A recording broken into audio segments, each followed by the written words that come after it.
Hello, welcome to the new podcast series, King of the Middle, with Michael Joel Green and Chris Moore. Here's Michael Green. Hi, I'm Michael. This is Chris. It's King of the Middle podcast. We are two creatives looking to honor God through our work while also trying to make a living from it. Tonight, we're going to be talking about characters. Characters, whether it's through song, through writing, through acting, whatever the medium, we all are inventing characters. So the question then becomes, when you're creating a character, are you looking for your character to be a reflection of yourself or those you know, or are you looking to escape yourself? So the more we were kind of talking about it, the more I realized when we're creating a character, we're either looking at people we know, their stories perhaps, we're looking at ourselves, or is it simply just pulling someone out of thin air, a fictitious person out of thin air? So I think we want to discuss that tonight. So the first that I thought was, when you're creating a character, you're looking to other people first.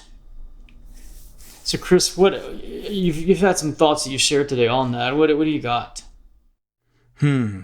So, yeah, and I think I want to add too, it's even possible if you were a painter that Good point. You could choose subject matter. And I think there are many examples, I wish I could give you one right now, of artists who had painted, they were married, but they had a subject that they painted. And it was obvious how much they loved that subject matter.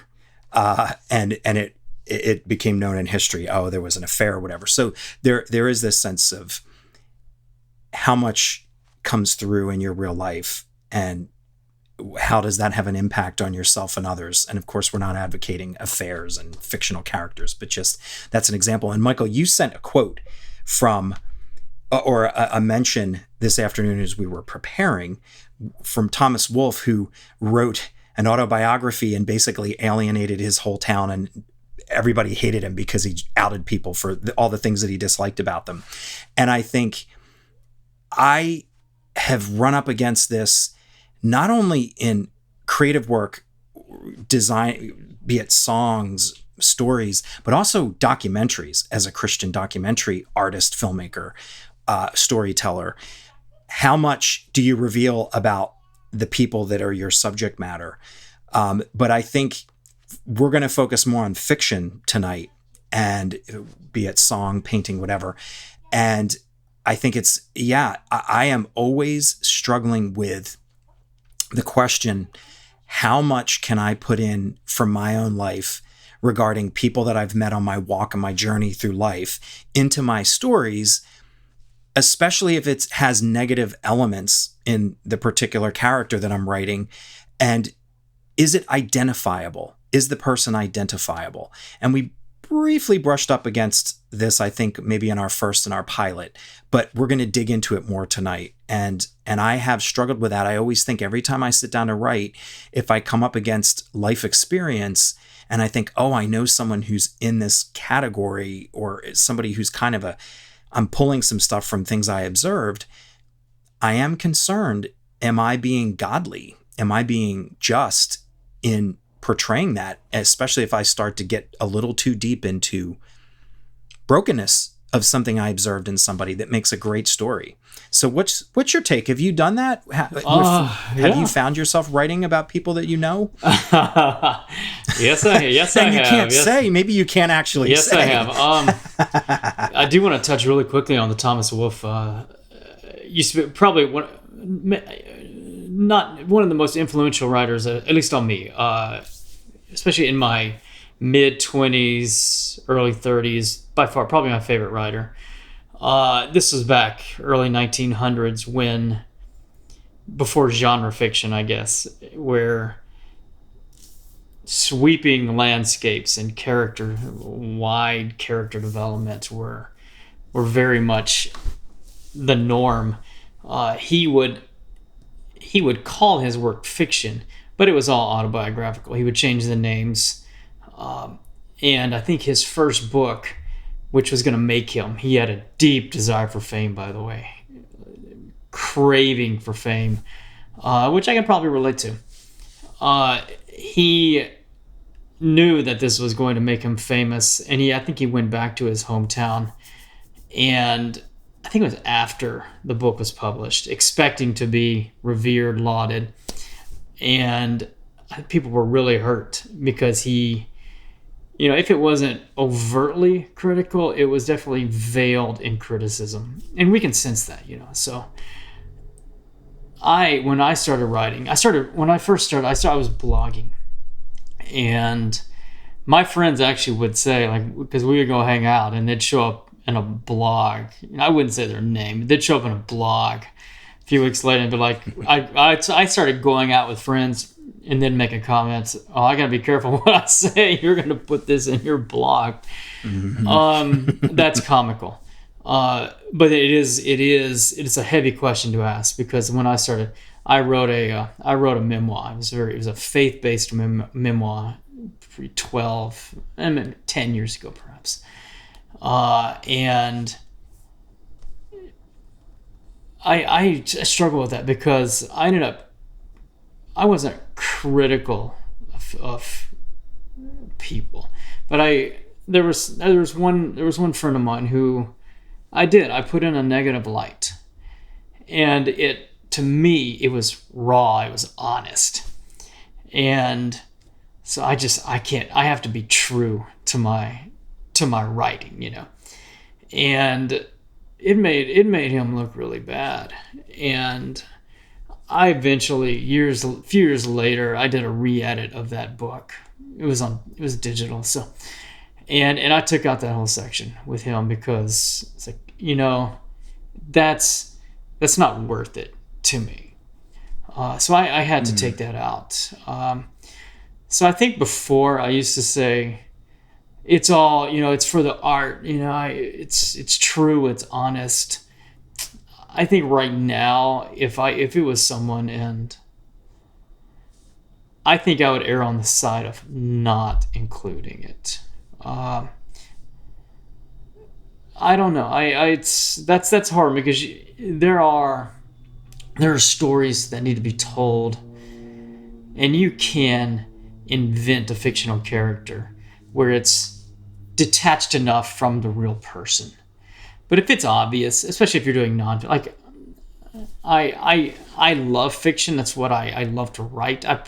I may have more of an natural inclination to nonfiction. But I'll tell you, if it's nonfiction and it's painting someone with a negative hue, it's a terrible metaphor, but I'd probably say don't, or at least ask them first.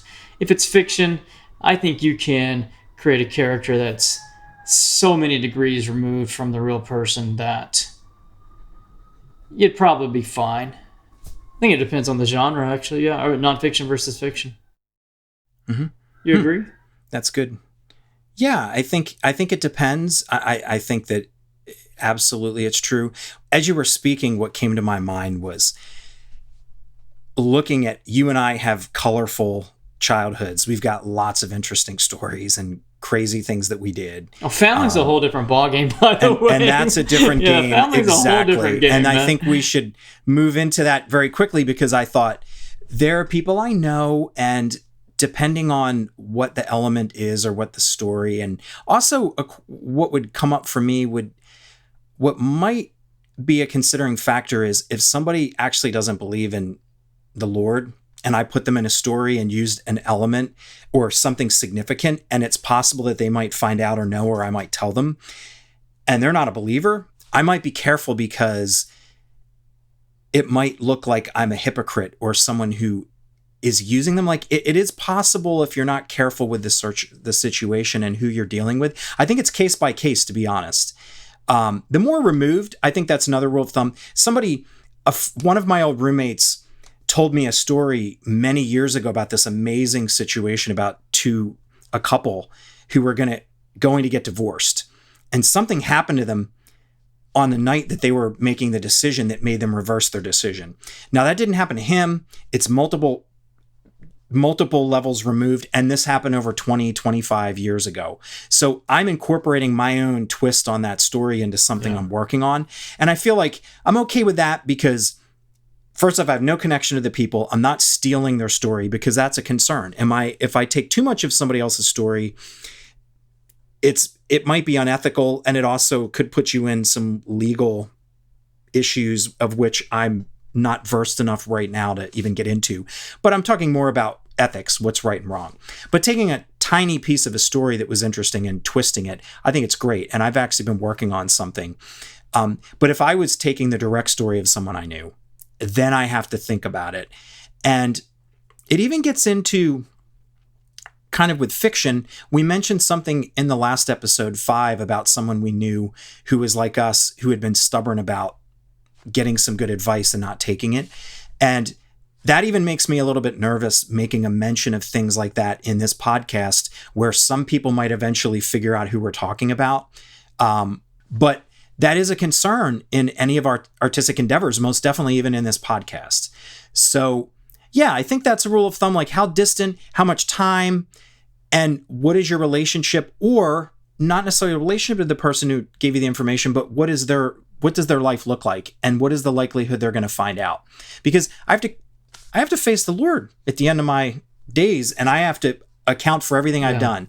And I'm very sensitive to this. I'm sensitive in the music that I work on. I'm sensitive to everything because, and getting older, I've hit the midlife. Hopefully I live a normal lifespan.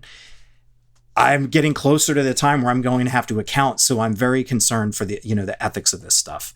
But I want to ask you a question then. We were just laughing. So family, how much do we feel comfortable putting our family into, or stories about our family that are less than beatific stories? And to touch on that, I want to backtrack really quickly to, I was going back a little bit to the other point, but yeah, I think that there's also a difference between the story or the narrative, or the story of that you're wanting to tell involving the friend or family member. Is it flatlined, just critical throughout, or is there a redemptive plot to it? Is there an arc to it? And I think that, I don't know. I think that makes a difference. So when I wrote that memoir of mine, I was critical of my parents at the very beginning of it. And I wasn't in a place of my life of being bitter or angry. Like my parents and I, thank the Lord, have an amazing relationship. But there were times in my early adulthood where it was rough, and it was mostly on me. I was a jerk. But for that book, I was working through a lot of stuff. And I knew that at the end, this is what I wanted to say, where I'm up here with my parents, and that we're both finding God's grace and grace with each other. But I had to start down here. And I want to say that it showed, and that it was not making my parents look bad, or even my brother. I touched on my brother in that book, and I didn't say anything bad. I just mentioned him, but I called my brother and just said, "Are you cool with this?" And he was like, "Yeah, I'm cool with that." So I will say with that was 10, 11 years ago. I probably would have debated that more, how much to include of my relationship with my parents. It is weird because do you change your parents' name in the book? That's a weird, hard question too. It's like, whose name do you change? Now in that book, I didn't know what I was doing. I changed everyone that gave me permission. I put their real name. Anyone that didn't, I just put a fake name. I gave you a fake name, but just because I thought it was cool, the name I came up with. But family is weird, and because I was a real jerk. Family, in this story. Family is weird because one, nowhere but your family do you have no filter at all. When we're a family, we don't have any filter. Whereas in society, we're kind of like the societal more that family, everything goes, and you don't hold back your frustrations and your anger and whatever. And you also know you're not going to get sued by your family, hopefully. So you're probably not going to change a name, So I don't know. Family's a delicate one, man. Family is a real delicate one. I say before, when you're probably the difference between me as an older man and the me that was the younger desperate guy, I would have been more likely to, family or friends, throw down, write something that it didn't matter if it was critical, because if it helps me get paid to make a living by this, I would have talked myself into it. I could have justified it. The honesty was there, or the rawness, there may be a shade of truth to that, but at the same time, a lot of that is based on desperation, because you're desperate to make it. You're desperate to sell. So these days, man, there's no way. I would not choose hurting someone intentionally to sell whatever it may be. And I don't think you ever would have intentionally hurt anybody. You're just less of a risk taker. You're less willing to risk. I think that's the qualification. What I would throw in there for family, for me, is, yes, I think who of us, we're in a fallen world. So all of us, most of us, maybe not all of us, most of us have issues with our families. There are things that we wish were different. Not the least of which is me being more aware as I'm getting older, the things that I did wrong and the things that I could have made better in my relationship with my family. But we're all going to have issues, especially with our parents. It's impossible. And it's interesting. I'm going to throw this in there. I love this quote. So Kurt Smith, one of the two lead singers from Tears for Fears, he did a cover of Mad World with his daughter that came out when the pandemic first started. It was a few months ago. It was like May. But he said in an interview, when he was writing with his lead singer, Roland Orzabal, it's one of my all-time favorite bands, so that's why I know their names. But it was interesting. He said, when we were writing those songs when we were younger, like their first big record that had Mad World on it, I used to think that all the troubles that I had as a youth and growing up into an young adulthood, were my parents' fault. And he said, and then I had kids and I came to realize that's just not true. I laughed. And I was like, of course. And now that I have a 2-year-old, I'm looking and saying, okay, I'm starting to see decisions that my parents made that I'm making certain similar types of decisions when it comes to, maybe some of it's exacerbated because we've been locked in for so long. But I'm like, I love you, kid, but I got to close this door. I can't attend to you all the time. And I have some issues with sometimes having felt when I was younger, not really little, but when I was more moving out into before teenage years and my teenage years, where it's like, I wish that my parents had a little more time to engage in certain things that I would have liked to have seen. But I'm looking at my life now saying, oh, I'm more understanding of these feelings, saying, oh, look at my life. So when I think about what would I be willing to write and harness from my own life, I have to be really careful, because I have to account to my family what I'm doing, because part of what you and I are doing in our work beyond this podcast is we want to actually tell people what we're doing. We want to tell stories, and then we want to dig into them and say, here's what the fallen world is like, and here's where God is working in these stories and in our lives and what we're doing.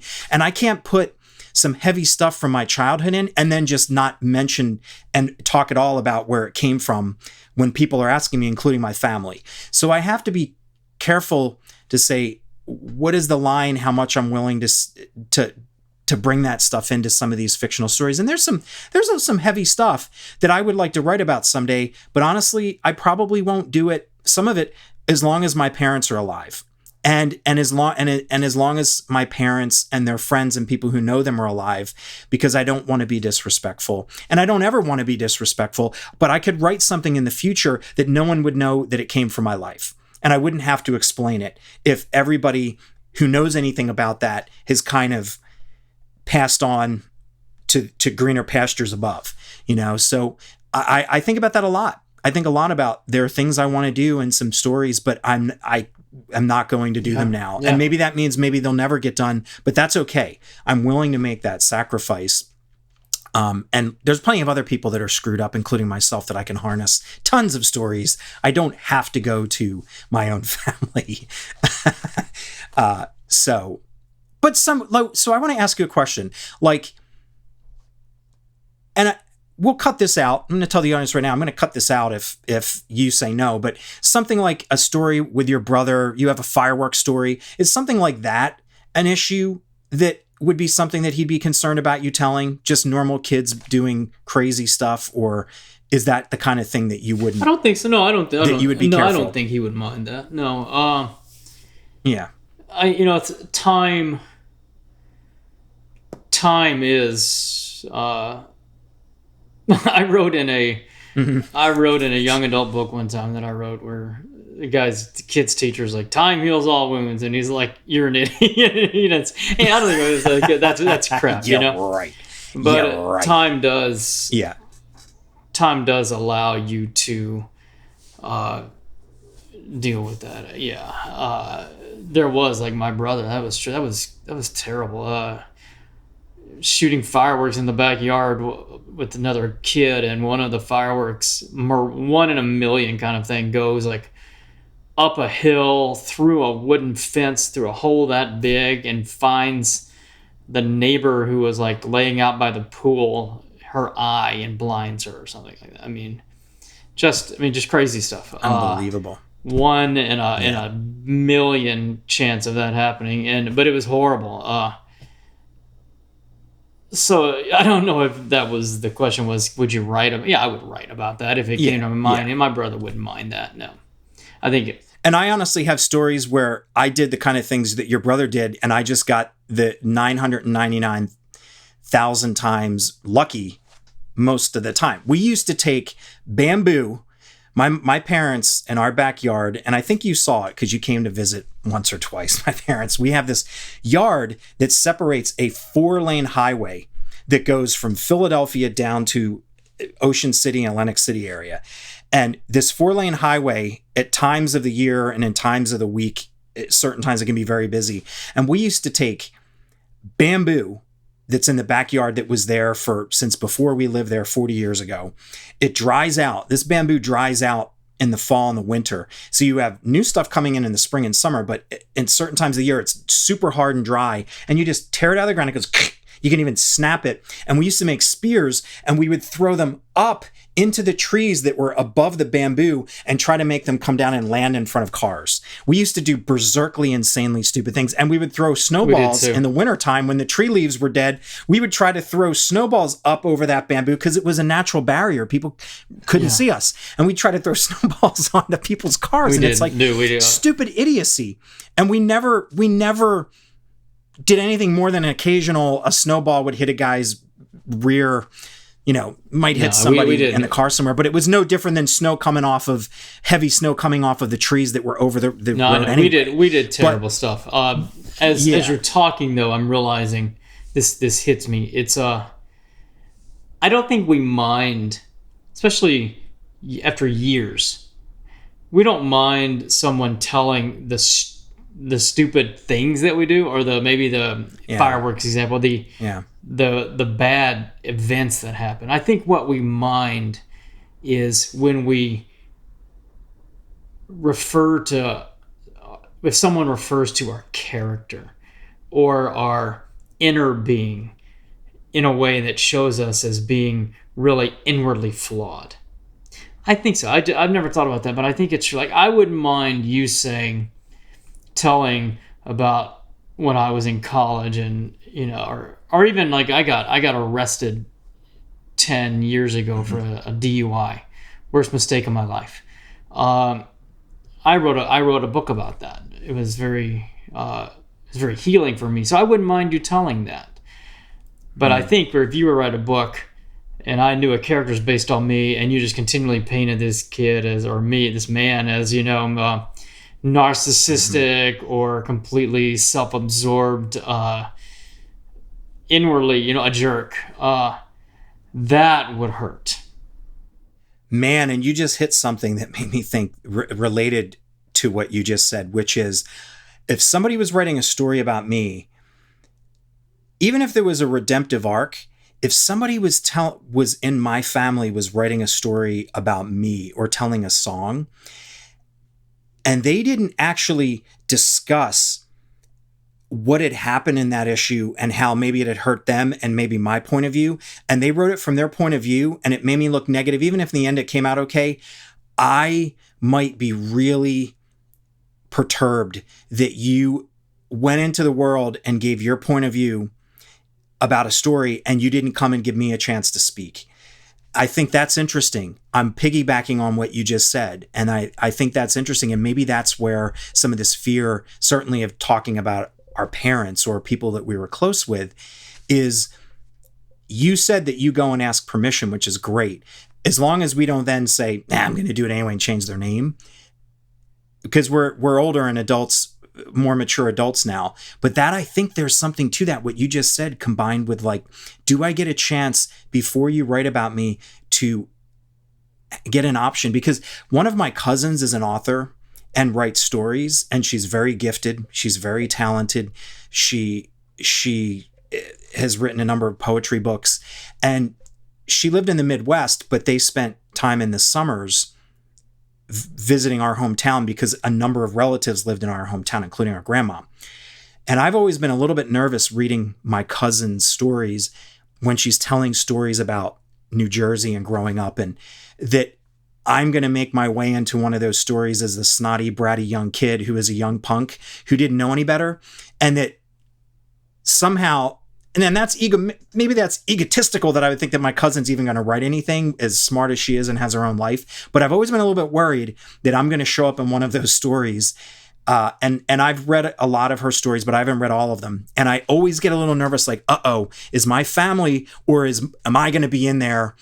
Because I've never talked with her as an adult about the things I've learned in life, how I'm different. We've interacted a few times over the years, but very minimally.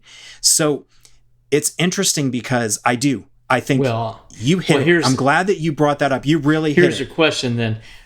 When you're thinking about her writing you in a story, are you worried about her writing you in a story or writing you in a negative light? Like, so it's not your negative. If she were to write you in a positive light, you would be like, the cool guy that I am. Of course. You're worried about it coming across as a negative, because that means she thinks that about you. Yes, and you said it. It's the unresolved. Like, if you write something negative about somebody, and you haven't asked them or spoken to them about it, you're kind of like, you're telling a side of the story, and you're telling the world. It almost feels like a miniature version of you went on the Carson show, you went on Jimmy Kimmel, you went on Conan O'Brien, whatever. You're proclaiming and telling something about me to the world, even if it's not in name specifically. But everybody in the family will know. And I feel like, I want to be careful about that when I do it. I don't want to do it. Well, this leads perfectly to the next idea. We've been talking about writing about people we know, but writing about our characters based, at least in part, on ourselves. So you have two choices there. You can write yourself in a very positive way, or you can show the warts, I guess. So that's a good question. How vulnerable are we willing to go? I want to ask you a question. This is a crazy question. How many characters do you think in your lifetime that you can write that are based on a significant part of you, your heart, your life experience, but the essence of you? Because I find myself, anything that I write, bad or good, And we're going to talk in another episode about what draws us to villains and spend an entire episode on villains in stories, song, whatever, video games, whatever. But how much do you feel that you've taken pieces of yourself? Is it, for me, I feel like every single character I've got to have some understanding, which means when I go to hard places with characters, I have to take something from my own life to put into that.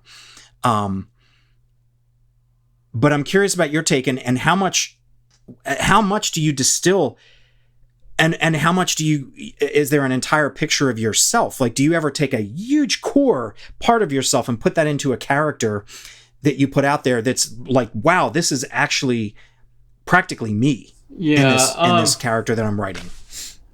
I did that one time, and it was obvious. It was a fiction book too. At the end, it felt a little disingenuous, and I can't explain that other than to say it was a character that was so far removed from who I am, but there was so much based on me that it felt it just felt I don't know, I can't explain. So I eventually just chopped away at all those parts where there was not too much left of that. That's a great question, man. I don't, a lot of it also depends on like what you're writing, what you're working on, what age. I mean, we've written, a young adult, teenage script. I mean, I spent 4 years writing a young adult novel, and I don't think I really put much of myself in it. But that's a good question. I mean, I guess the most obvious example to me is I wrote a book about a serial killer who is a nihilist, and I mean, that's not me. But at the same time, I used to really have those moments of the movie with Robert Duvall, the Apostle. So he's a minister, but he goes through these times of really wrestling with God where he's just shouting, and I would have those times, and this was a decade ago, but I would have those. But when I was writing that book, and the crazy thing about that was I was leading my church community group at the time, which was a Bible study, So I let myself go there. Whereas like all those times where I had been in the closet screaming, and yelling at God, my character because he is a nihilist. He is a fatalist but he's tortured by the idea of us being created in the image of God. So I had to let myself go there to that deep, dark place. And it was weird because I would be watching documentaries on, serial killers, and then I would go lead Bible study and out, same night. So it was very, very crazy sort of disjointedness there. But I did put, I put that part of me that was not afraid to ask the really hard questions of God, particularly. I know as a Christian that the answers, there are questions that I still ask of God, but I know God is good and I can trust that. So that's the big, my character couldn't, although deep down maybe he wanted to.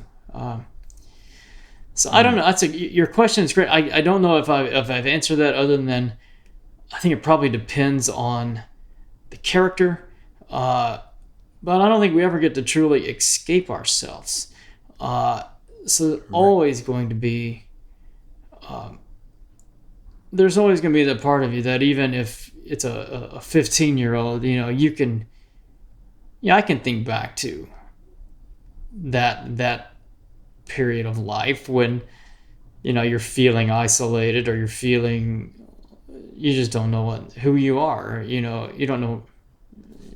You can't get a grip on everything you're experiencing. What do you think then? Like, let's take the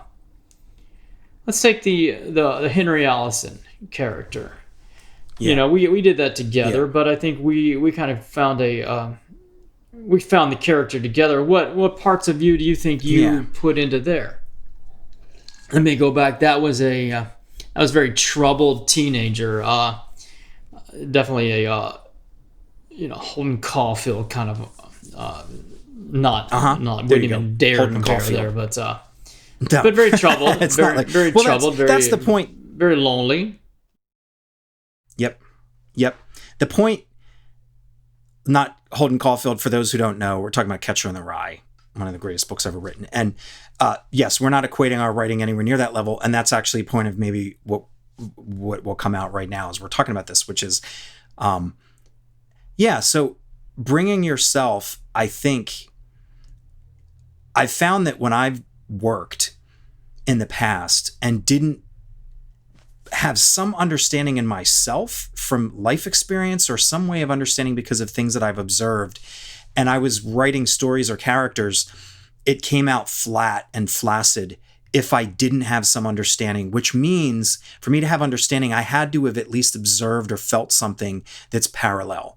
So I'm not necessarily putting my life experience into every character or a lot of characters, but I am putting in moments that I've experienced, or seasons or bits or pieces, things that I've experienced that may be significantly different, but there's something emotionally true.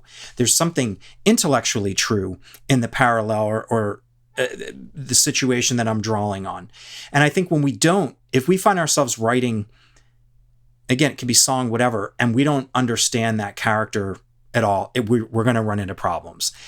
And for me, and I think that as I've gotten older, I think I hit this sweet spot. I keep mentioning this over and over, and I'm sorry, I'm a geezer, but it's post 40 for me is where I started coming to a place where I felt I had a better understanding of life and a better understanding of my weaknesses, my failings, a better understanding of what I couldn't do, and more observational experience, not feeling so awkward that I could never understand somebody else's experience. How could I?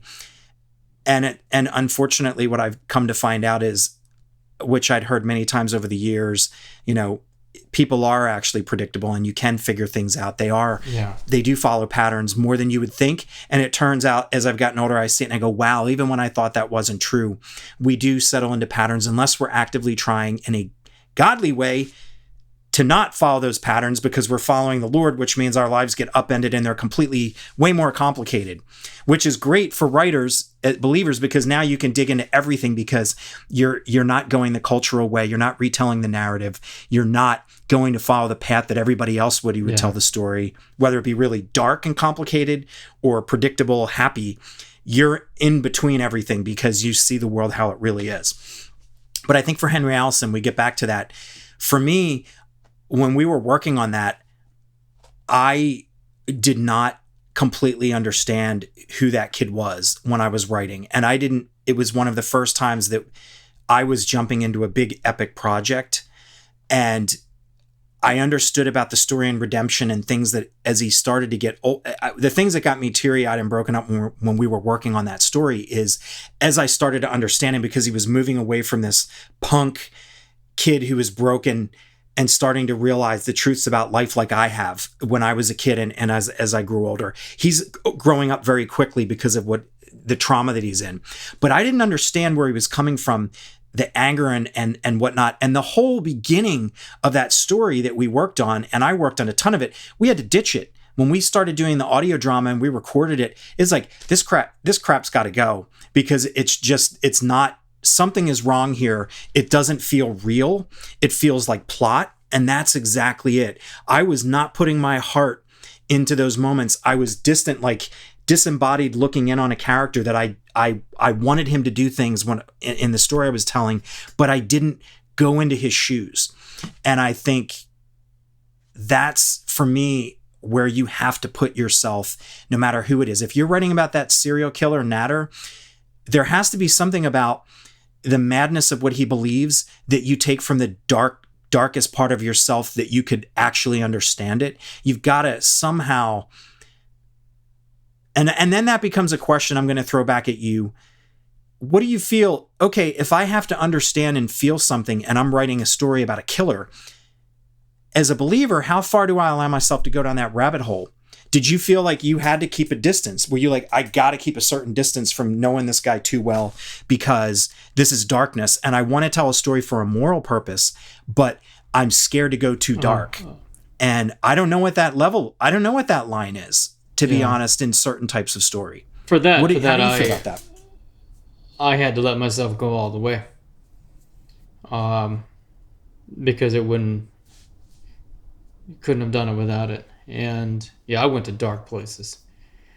But at the same time, I knew like God is I knew like I have an eternal hope that I come back to. But no, I let myself go to dark places.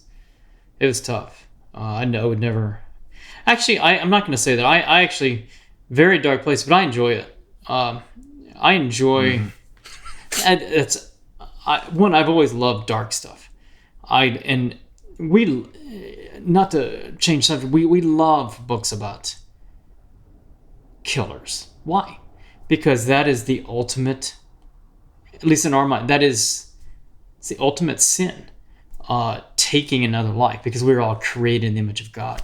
I think we're all fascinated by this is proofed by the gazillion TV shows about, profilers or, but we're fascinated by people that have suppressed, either don't have that conscience or they've suppressed that conscience. It's Romans 1. We know God, but we suppress the truth. How can you suppress it enough that you would take someone's life? I think we're all fascinated by the dark side because we all recognize that we have that dark side within us. To go theological, that sinful nature. And some people have actually suppressed it enough that they can do that. I think we're all fascinated by that. I've always been fascinated by that. So I love going to those places, even if it's not pleasant. It's still, you're going there and you're getting in. To me, it's a delightfully painful process, if you will. Yeah, and I think we're going to talk about this entire thing in an episode about why we go to villains and evil. You've tapped on it, and I can't wait for that episode. Can we just start it possibly right after we finish this tonight? Possibly, we can wrap this up, and that can be our episode for next week. I want to, but let's see what else you want to talk about. But we could talk about that in the next episode. I'd be happy to. Sorry to interrupt you. Yeah. I wanted to touch on one more thing regarding it, but I also wanted you. I wanted to ask you a question about Henry Allison. I wanted to go back to something about that. Yes, absolutely. You mentioned 40. 40 was brutal for me. Like everything, I measure things in decades. It's the weirdest thing. Like I moved to LA from Seattle when I was 30. I just turned 30, and my band had broken up, and blah blah. It's like moved 40. That was painful. There's some relationship pain, and I started probably a few months before I hit 40. I started writing a book about a guy about to turn 40. Now it was comedy. It was a blast to write, and this guy was. On the surface, he was not me.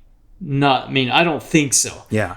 He was very quirky. It was a comedy, but what was happening was that he's got this unrealized anger about how his life has not turned out the way he thought. And he's about to turn 40. So he's doing things like, when he's doing laundry, and the hangers are getting tangled up with each other. He's just losing it, or he's in traffic. He's just losing it.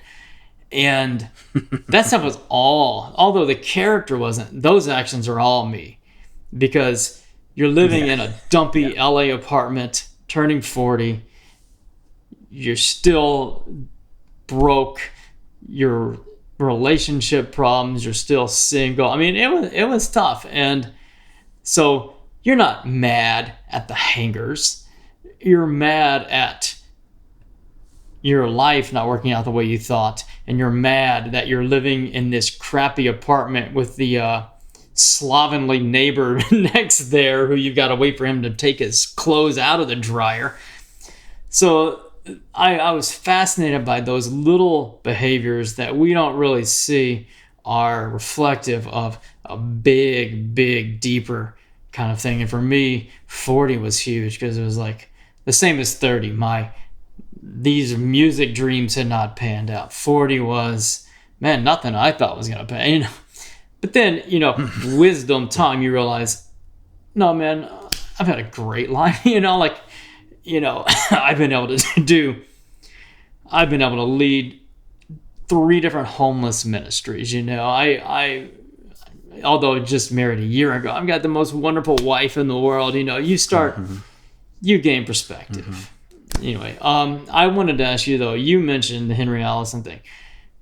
So you mentioned that you didn't understand that character enough. And you also specifically mentioned the beginning of that. Knowing that, how would you go back and start that? How would you start that story now? I've thought about that. So again, I'm trying to take what I know about how I felt lost, and I was not an insider, I was an outsider, and how really being vulnerable and saying, how are the ways where, yes, I had a family and parents who loved me and I had a roof over my head. I wasn't bouncing from house to house, but there's a lot of things that were really hard and troubling for me. How would I humanize and take my experience and put that in? And what I would have done, because we got a comment from that story from one of our friends, Patty, who said, I don't like this kid and I have no interest in hearing any more of the story. That was raw, honest truth, which is why we love our friend Patty. And that was like, you're right. Holy mackerel. Exactly. Yes. Hi, Patty. And exactly. I'm hugely to blame for that because I had a lot of pushing and saying in the early stages, like, here's how we got to start it. And here are the scenes and here's how we got to do it, without saying as much as I should have. Michael, what do you think? Do you think that this is heading in the wrong direction? But I would have said the very first thing is he would have to be humanized. And we actually had in the story that he has an argument with his foster mom. And I would have changed that argument in the very beginning to just be the frustration of him not getting something that he wants. But we had a fight scene that you put in. I would have had that fight, but I would have done a little bit of tweaking to make him even the pathos, to make him even look more like he's being victimized because a lot of kids know that he's got troubles and that he doesn't have parents. Then he has an argument with his foster mom who wants to adopt him. And it would take a little more care to get that argument, which I've actually been working on, how I would do that or how we would do it. But humanize this kid just doesn't see that he's got love in his life. And he has to go on this epic journey through time, around halfway around the world and back, to realize what he had that he didn't realize in that moment when he walks out the door and his life changes forever in the beginning of our story. And all this other nonsense, there was stuff in that story about things I've experienced. Sure. You're in the principal's office or whatever. Who cares about that? But every step of the way, if I'm not writing about my life, I want to be writing as if I'm standing next to this kid and my heart's breaking as every step of the way what's happening to him is breaking my heart, to get to the point to where redemption starts happening. And I did not have myself in the seat next to him in that story. I didn't put myself in that place and say, how do I feel and how would I feel and what would happen if I was actually here observing this? How would this break my heart? And what would this realistically look like? Not what I want it to be, what it would really be in real life. And that's part of, I think, what we take from our experiences as well, whether we're putting ourselves in. The older we get, the more we're putting in real life observations of what we've seen and the way the world works and the way the way people do repeat patterns. We can take that knowledge that we now have and put it into every single moment of every beat of every story we work on, because we've had enough experience to see how people actually behave. And I think that's, for me, that's kind of where I get to at the end, where if I'm not putting myself in to a story, I'm putting what I know about humanity. And ultimately, then the darkest, you have a killer, Natter the killer. You are putting in what you know to be true about the Lord into that story and into the end of it. That is the key. It doesn't even matter if the characters I'm harnessing my own knowledge about what it feels like to be these characters. If I'm being honest about life, number one, and two, about God's goodness, you're in a great place for your art. You're in a really great place. I need to kind of make a note of that so I don't ever forget that. But I think the observations are true and God is true, and you're going to be doing a good job if you can really do the two of those and really work hard at it, because that is what life is. That's what I get from my life. Not putting myself like a schizophrenic into every character. Yeah, that's a great point. I love what you said about the passenger seat next to Henry Allison. I was listening to a podcast yesterday, one of my favorite podcasters, but she had a guest on that was this guy that has just written a book on death, and it's all about why we are so afraid of death and terrified, actually he calls it, and we spend everything. He even someone quoted like, all philosophy is an attempt to distract ourselves from thinking about death. Something like that. I have to go back and listen to it. But he made the point in there that, why do you think that actors and athletes and entertainers are so highly paid? It's because they allow us to distract us from thinking about death, which is going to happen to everyone. So as you were talking just now, I thought, like, that is true. I mean, watching a movie, putting headphones on and listening to music, it allows us to not think about those things, At the same time, another purpose of entertainers or writers is to provide hope with that, in the face of that knowledge that, yes, we're going to die, and for some of us sooner than later. And I think that's maybe we love stories because they allow us to not think about those things and just keep, summer movie flick kind of mentality. But also, I think we love them because we are aching for that redemptive plot arc, character arc. And this goes back to what you're just talking about. The boy who won't let himself love or be loved, finding out, Yeah, there's a band I used to listen to, and they had a song, and the last line of it was, to be loved is the best of all. To be loved is the best of all. And think about it, like, loved by God, and then you can be loved by others. And man, that is the goal of what we should be doing, is that redemption arc right there. And I don't know if it always happens, but we shouldn't always just seek to distract ourselves from thinking about these tough truths. Some is fine, of course, but we should also allow these stories to help us think about those things with some hope. Even that Natter serial killer book is bleak, but at the very end, there was some hope there, albeit slight. I think that's good comments to go out on. I think that's good thoughts. And I think I want to ask you about, if we were doing a vote, eventually I'm hoping that we can actually have our our audience vote on what subject we're going to do next. But I'm going to suggest we want to do villains, but I'm going to suggest the possibility of the next podcast being about Bill and Ted's Excellent Adventure, Face the Music. I think we should talk about it because that movie is phenomenally loaded with awesome godly stuff. And it's not made by believers. It is jam-packed, and you have to see it. I'm going to give you the order to see it this week. But we'll make sure that you're able to see it this week. Yeah. It is. I saw it last night. It is fantastic. It is everything that you could have ever dreamt or hoped that it would be. And it is so loaded with the stuff we're talking about in this series. It is so fantastically, it covers marriage and everything. And it's awesome. And I think we should talk about it as artists to say, how can you be in this world and be so on the mark? This could be the subject for the next one, is how can you be people who are, you don't even have to believe God's real.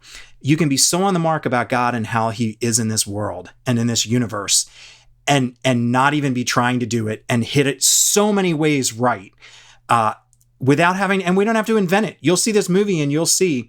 So any audience members that haven't seen it, you have to skip the next episode, but I really want to talk about it, and it's a whole episode. It's so great. So I think we'll do that, and then villains a couple after that. Yeah. 2 episodes after that. Yeah. Can't wait. So man. I think we can sign off for now, and we'll talk more. These issues that came up in this episode are actually very core issues that are at the root of what we're doing this for. We're trying to get in touch with what is it to be believers as artists. And how do we maintain our integrity? How do we really, truly, honestly dig into deep storytelling that is not loaded with characters who are having altar calls and going to church? And how do we legitimately walk so that when we face the Lord and say, this is what I've done with my life, and I claimed I was doing it in your name, how do I keep myself in check to say, I want to know that I am doing? And prayer is obviously a huge part of that, but the temptations in between our prayers and our time before the Lord are intense and immense, and the money and the successes we're talking about. And I want to talk about Bill and Ted because it even goes to that. And it goes to, what does success mean and what are you questing after? It's great stuff. So you sold me, man. That's it. I'm done talking. Thanks for listening. Until then, we will see you next time. Have a great night. Have a great weekend. Good night. Bye-bye, everybody.